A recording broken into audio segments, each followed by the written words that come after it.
Alors tout d'abord, bonjour à tous. Donc avec cette conférence, je vais aborder avec vous le thème de la récupération après l'effort et plus particulièrement après un effort de longue durée comme par exemple un ultra trail ou un brevet cyclosportif ou un Ironman. Alors, voyons un peu les différentes problématiques liées à cette récupération. Eh bien, il y a trois types de récupération à mettre en place. La récupération nerveuse, donc de la fatigue centrale. Alors, je vais revenir sur chacun de ces points. Ensuite, la récupération énergétique, qui est donc celle des réserves énergétiques perdues. Et puis enfin, la récupération que j'appelle tendino-musculaire liée à toute la régénération de vos tissus musculaires qui ont été fortement endommagés pendant l'effort. Alors, avant de rentrer en détail, commençons par voir ces différents temps de récupération après un ultra. Eh bien, tout d'abord, la régénération de la dynamique du système nerveux autonome. Je vais revenir en détail sur ce qu'est le système nerveux autonome. Eh bien, il faut environ 30 jours pour obtenir une complète récupération. Ensuite, la régénération des fibres musculaires, elle va se faire en environ 15 jours suivant les chocs que vous aurez imprimés pendant votre effort. La durée de l'effort également va intervenir sur cette durée de récupération. Et puis enfin, le troisième axe, c'est la régénération des stocks énergétiques, là qui va se faire de manière plus rapide en 3-4 jours. Donc revenons sur chacun de ces points. Alors, la fatigue centrale, la fatigue du système nerveux autonome, eh bien, elle va imposer un repos par le principe de ce qu'on appelle la surcompensation. Le système nerveux autonome, c'est donc la partie non consciente du cerveau qui commande l'ensemble de nos fonctions vitales, comme la digestion, la respiration, le cœur évidemment, et tout le système hormonal avec un lien direct sur l'activité des glandes qui vont produire nos hormones.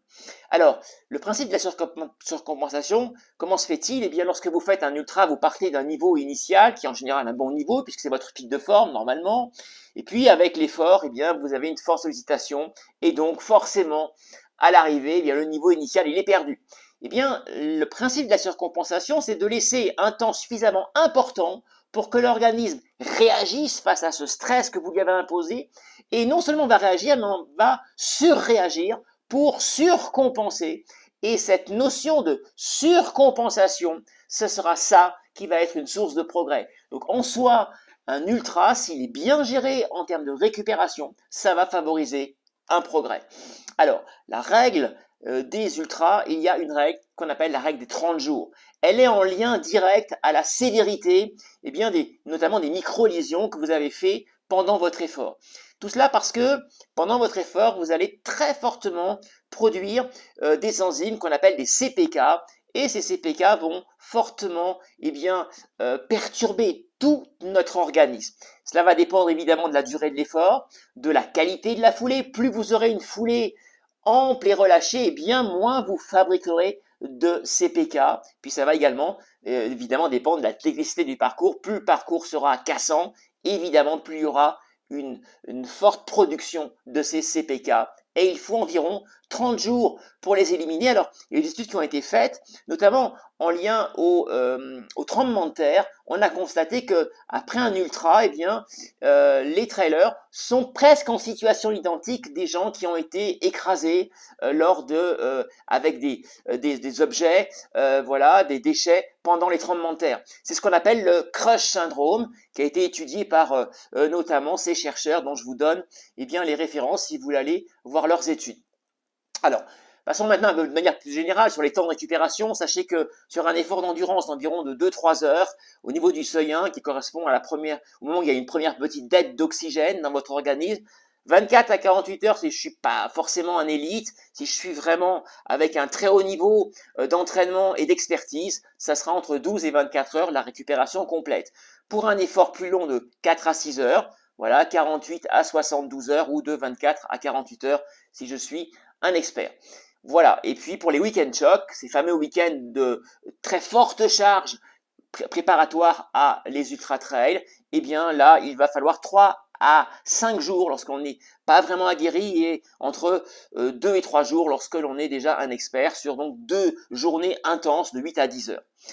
Alors, un petit détail également par rapport à des séances plus courtes, les fractionnées, eh bien voilà, sachez qu'une séance de fractionné, lorsque l'on va cumuler pas plus de 30 minutes autour de la VMA, eh bien on va avoir entre 24 à 48 heures de récupération ou 12 à 24 heures.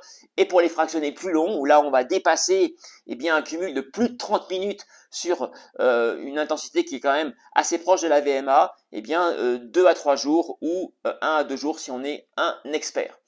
Alors, passons à la régénération du point de vue énergétique. Eh bien celle-là, donc 3-4 jours, eh bien elle va prendre plusieurs aspects. D'abord, récupérer les stocks d'eau perdus, parce que même si vous vous hydratez correctement, il y a énormément d'eau perdue.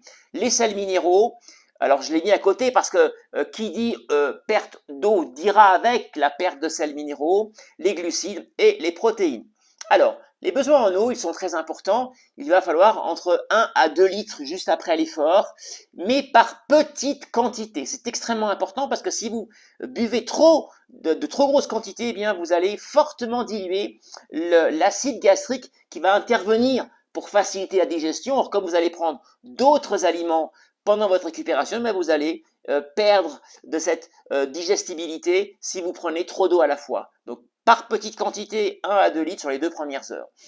Les besoins en sels minéraux sont extrêmement importants, vous en avez perdu énormément. Alors c'est du sodium, c'est du potassium, c'est du magnésium et c'est aussi un oligoélément qui est le zinc. Alors attention là-dessus, il va falloir que vous rechargiez avec des bons sels minéraux. Et attention, tous les sels minéraux ne se valent pas. Ils sont sous 2 formes chimiques, pour faire à peu près court, la forme des citrates ou la forme des oxydes. Eh bien c'est la forme des citrates, citrate de potassium, citrate de magnésium, qui est la plus facilement absorbable par l'organisme, alors que la forme des oxydes, elle est difficilement digeste pour l'organisme. Alors là encore une fois, je reviens sur ce que je dis très souvent, attention, les eaux minérales, toutes les eaux minérales, quelle que soit la marque, gazeuse ou pas, eh bien, les sels minéraux qu'elles contiennent sont sous forme d'oxyde, donc la forme la moins bonne en termes de digestibilité. C'est donc pas avec des eaux minérales que vous allez pouvoir compenser votre très forte perte de sels minéraux. Il va falloir passer par des citrates, et là vous allez le trouver dans les fruits et les légumes. Voilà par exemple un cocktail tout à fait intéressant avec de la spiruline, jus de pomme et jus de citron. Alors vous pouvez le compléter évidemment avec pourquoi pas une eau minérale gazeuse, mais ce sera ces éléments-là sous forme de citrate qui vont essentiellement apporter la tonicité en termes de sels minéraux. Alors vous pouvez aussi prendre évidemment les pastilles électrolytes qui elles sont faites à base de citrate parce que les fabricants connaissent évidemment ce que je viens de vous dire. Sachez qu'il n'y a jamais de bio pour les sels minéraux. Voilà, alors les besoins maintenant en glucides, eh bien là il va falloir refaire les stocks que vous avez fortement perdus. Je rappelle que pendant un effort d'ultra, c'est quand même les lipides qui est votre première source d'énergie, mais vous allez quand même perdre énormément de glucides, puis votre stock de glucides est relativement modéré, et donc de glycogène, qui est donc la forme des sucres stockés dans l'organisme, glycogène qui est soit dans les muscles, soit au niveau du foie, et donc les réserves étant assez limitées, eh bien elles vont être quasiment parties en fumée. Il faut donc les recharger, et le meilleur créneau, c'est la première heure. Alors il faut environ 1 gramme de glucides par kilo de poids de corps environ. Sur les glucides, j'aimerais quand même revenir sur un élément très important parce que ça fait couler beaucoup d'encre. Lorsque vous faites un effort modéré ou lorsque vous êtes au repos, eh bien sachez que les sucres passent par la circulation sanguine et vont arriver au niveau, le sang va arriver au niveau du pancréas qui lui va détecter la qualité des sucres. Si les sucres ont un index glycémique élevé, voilà, sachant que la référence absolue c'est 100, comme le glucose ou le sirop de glucose, eh bien le pancréas va fortement réagir en sécrétant une insuline, qui est une hormone. Cette insuline, eh bien malheureusement, qui est l'hormone de stockage des sucres, va tendance à prendre cet excédent de sucre et le stocker en graisse, en triglycérides. C'est donc pas avec des sucres avec un index glycémique élevé que vous allez pouvoir avoir une énergie progressive et diffuse qui arrive dans votre organisme. A l'inverse, lorsque l'effort est très intense, le pancréas met en quelque sorte en stand-by et il n'y a pas ou très peu de sécrétion d'insuline et donc il n'y a pas le risque de cette fameuse hypoglycémie réactionnelle, c'est-à-dire le manque de sucre suite à la captation par l'insuline du sucre pour le stocker et donc plus de sucre circulant dans le sang. Voilà, alors donc on va éviter après un effort, eh bien les sucres à très fort index glycémique comme le sirop de glucose, le sirop de riz. Alors la qualité bio ou pas ne change rien à l'index glycémique, je tiens à le rappeler.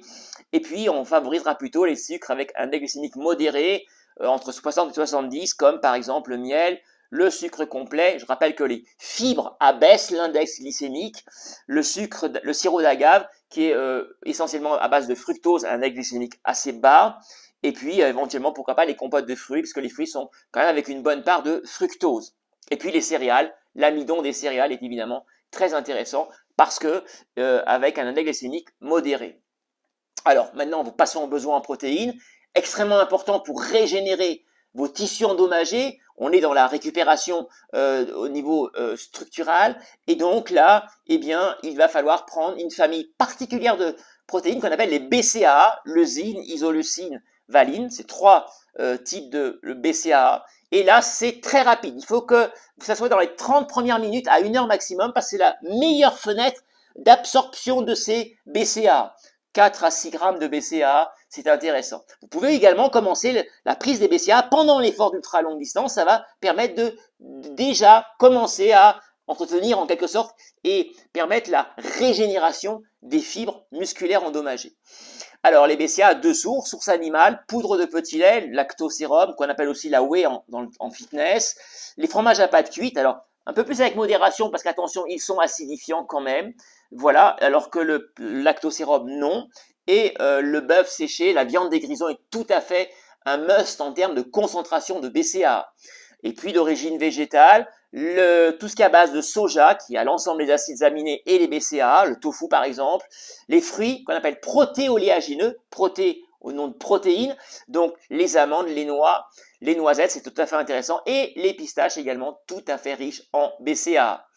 Alors maintenant, pour éliminer, dernier point, les toxines, eh bien, il faut faciliter le retour veineux. Ce retour veineux, pour éliminer ces toxines qui ont été accumulées pendant votre effort, eh bien, les massages. Alors moi, je vous conseille vraiment de demander conseil, c'est le cas de le dire, à un spécialiste, à un kiné. C'est eux qui vous montreront comment vous masser et pourront également vous masser. C'est important. On peut apprendre l'automassage, mais il faut voir un professionnel.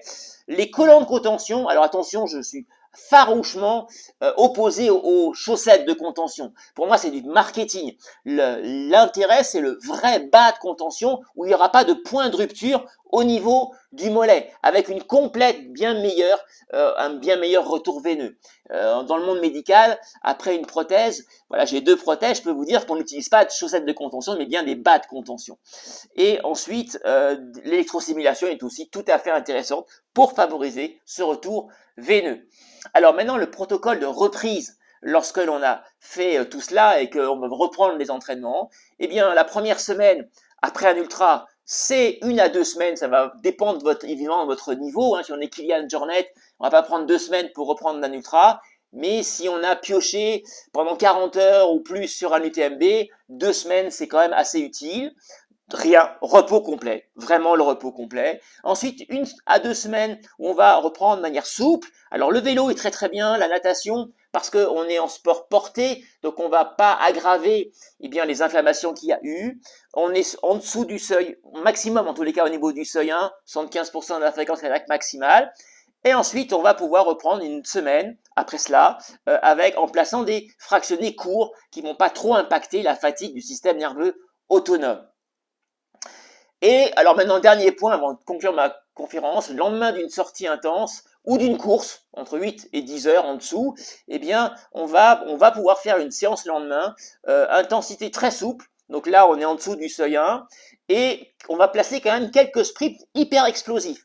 4-5 sprints de 10 secondes parce que ces sprints auront l'intérêt de booster l'activité hormonale qui aurait été souvent bien endommagée et puis de dynamiser le système nerveux autonome. Donc ça a un intérêt, la sortie du lendemain, voilà. Écoutez, j'espère vous avoir donné quelques éléments qui vous permettront maintenant de mieux gérer votre récupération. Merci.